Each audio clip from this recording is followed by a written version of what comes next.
Iwo yiwe kenekwa ma biko unu yege ntị ka unu n'ihe Fenfe Pericoma kwa awụrụ ndị smile vọma site Fenfe Pericoma ya nje na kpue. You should go inside. The time ya agafego. Time ya agago.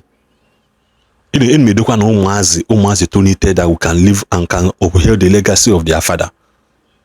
Higher uphold their very well. Mind their business. Mali he kwụrụ ha mgbe ọbụla chọọchị sunu chọọchị asịrị unu chọọchị sunu chọọchị achụrụ unu mana unu nwa na-asị unu na ndị Igbo anyị nwere much people na-eme ihe omenala julu everywhere.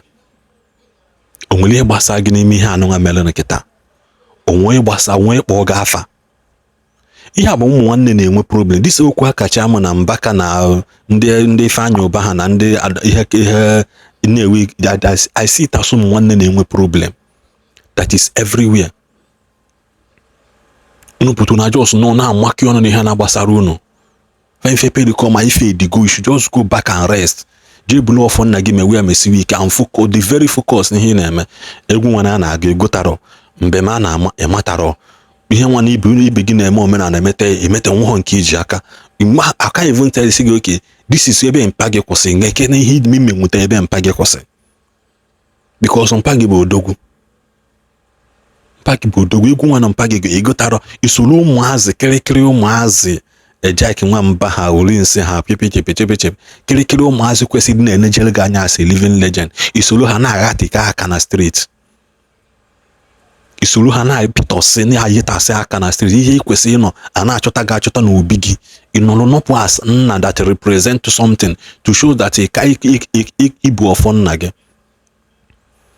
as you are now nna tụka gị nwere nke nna tụka gị mali ọ bụrụ domenala nwanne ka ị na-akụzi tie nke dị mma bụ na-apụtasị gị eyi na-akụzi ya nna akada amụta ihe n'aka nna tụkarịa gịwa ị na-amaki ọnụ n'ihe na chọọchị na-gbasara gị chapụrụ n'onwe na anya ya wepụ n'ọnụ n'ihe n'isi na has to do with ụka ha onye ọbụla nọrọ bi ya ihe na-amara anyị etiki onwe ike ọwụrụ na-eje katikizm mgbe pere mpe ansoo meekwa birthday shout out gị na-eme na-anara ihe gị na-ama mgba mkpọ na up and down dogide na onye na-agbakwa na-eze isi gị fụmos mkpọrọ na-eme etikarị pịa gị n'azụ akọbụ ya nekwa ụmụazị gị ka kpụsakwa ka ọ dịkwanụ arọ Igbo mụnze mụọzọ ekene m unu onye ajụrụ na-ekwu ọmụ Fenfe Pericoma nwata tụrụ na ngada nne ya biko abịa m ka nsị ndị Knight of St. John International Assumption Commander 511 Nnewi ndonu maka na onye otu unu kwuru eziokwu kama unu ga-enyocha ya bụ eziokwu o kwuru mee adres ajọ ihe ndị dị n'ụka mpụ na aghụghọ dị n'ụka ka ihe ọjọọ nwee ike na ihe unu mere inye expulsion letter na ụlọ achụọ ya ebe a ka ọ nọ wee doo m anya na ọ dị ka ọgbakọ ndị mpụ na arụ a na eziokwu gwuru n'ọnụ ọ dị ka ihe union ndị okenye ụka ji ekpuchi arụ na mmadụ bịara arịrị si kedu ka esi etu ndị dị ndụ ahụ maka na ha dị ndụ chọzozie onye kara gba mbọ nwụrụ anwụ owewu maka na ọ nwụọna ọya warụ o mere unu ndị Knight of St. John unu ji nye James Louis expulsion letter ndonu maka na ihe ha gosiri na conscience unu anwụgo ịghọtago unu anaghịzi ekwu n'uche nke mmụọ n'uche nke Chukwu n'iche nke ikpe nkwụmọtọ ihe unu na-ekwuziri ihe unu na bishọp batara eme politics of the highest order inside the church. Now ebelivuru m n'unu ndị Knight n'ọnụ ọzọ ndị ụka nze na ọzọ ihe ejikwana mara ha eziokwu ọ na-eme okwu siri ike wepụtara ndị nze na ọzọ ha bụ ndị nze sara ire efu eziokwu ha hụrụ ya not minding who is involved ọ ya ihe oyibo kpọrọ integrity but you people egosigo na unu lack integrity by this expulsion letter instead of addressing the main reason for the cry out. You people expect the person that cried out udo dịrị unu dị siri ike mana James Louis si na ya kachana tupu unu nye leta, that is to say ọ pụọra n'ụgbọ tupu na agwụ ya n'ụgbọ ayazi ha abịa ọ ya ka a na-akpọ medicine after death. Leta unu ahụ ihe ọ medicine after death maka na mmadụ ajụ unu before unu asị ya na ya jebeziere onwe that is it. Maka gụma na-agba mbọ n'ime ụka na sọpọtụ ihe a ha emere marakwa amara na ọkwa na-achị ọchị ebe a na-abụ ọkụkọ na ọka esi abụ ọkụkọ ka esikwa abụ ọkwa onye ma mgbe o ji eruru ya. One day might be your turn. Ụka ya emekwe nke gbara gị anya mmiri. Ekwupụtakwana maka na ikwupụta aka ga-achụkwa gị. Ndị megide eme nwụọ buru n'obi n'ezie na ụka adịghị ready icheta gị. Ihe ị ga-ahụ a na-akpụ n'ụlọ ụka niile James, John, Andrew, Peter, Paul enweghị Okeke ma ọ bụ Okoli ma oke ahụ mere mma n'ala Igbo be anyị a na-akpụ. Iwe wee gị jee jụọ blessed Iwenetans ihe ha mere ya blessed ime senta ekwe ha maka gịnị onye isi ojii esebe Jizọs ọhụrụ onye ọcha esebe ekwensu ojibe oji onye ka onye isi ojii ji agwa m na nchegharị ya nna m mere arụ nna nke gị dị nsọ ụchụgba ka a ga-ahụ ndonu. Second person chọrọ isi ndowo Reverend Father Ejike Mbaka.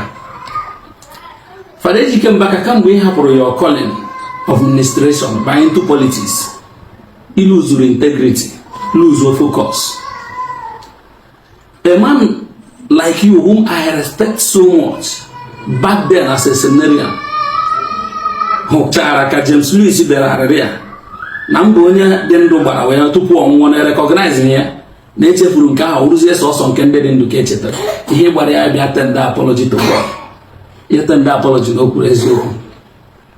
Mbaka tender na apology to God maka prophecies iji aha God wee nye that didn't come from God. Go Mbaka gwara ya na good luck or bad luck Chukwu gwara gị na Chukwu ahụ gwakwana gị na Buhari nọ ya Mezaya anyị. Anyị atakata na ahụhụ n'aka Buhari ya ịgbọrọ Mezaya baa n'aka Tinubu taba nkume. Amụmago Mbaka, political priest, hapụrụ religious life ya. Deception of the highest order. Ịmakwara ihe iche ịgụnwa wee kwesịghị ụtụtụ ọ na-igbu ikpere na yọwa Chineke ya biko ya gbaghara gị n'ihe iji gwara aha ya Amerika na ego iji aha Chineke kpaa ha n'isi ụmụ mmadụ erika. Ndị unu gbara olive oil si ha n'ọgwụ ka ndị unu gbara mmiri nsọ si ha na ọ na-agwọ fibroid, agwọ kansa, agwọ liver, ha je nwa na ya adịghị ejeghị ụlọ ọgwụ. A na-agụ mmadụ one kedu ihe anyị agụghara ibi ya. Mbaka ndo achọrọ m ka ihe ọgụ n'ụzọ pụrụ iche.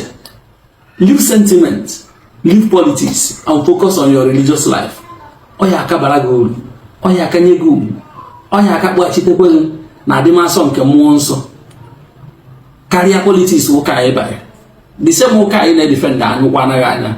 Aka remember how many times ibe gwara akwa anọkata achụpụ gị na ministry gị ahụ shọpụ gị ebe anyị na-anata ego achụpụghị dị achụ na-agụ monastery ije nọ kpewe nna gị nọ n'eluigwe ya bịakwa nyere gị aka ibekata ya kụwakwa politiks nọ na ya rọbi ndị ya rọbi n'azụ ụka. Politiks dị n'ụka karịrị na nke dị na gọọmenti. Ọ ya ka gọọmenti na ụka ji arụkọ ọrụ. Gọọmenti na-eri ego eji mmepe obodo.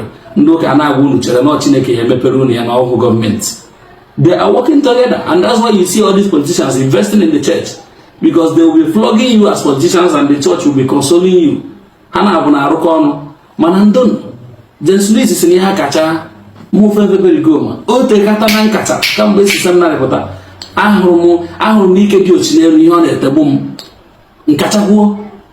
Biko Mbaka, leave politics, leave defending ihe na-enwe isi na ọdụ ihe eziokwu ikwupụ ya dị iso na ihe a na-akwụ ire okwu n'obodo.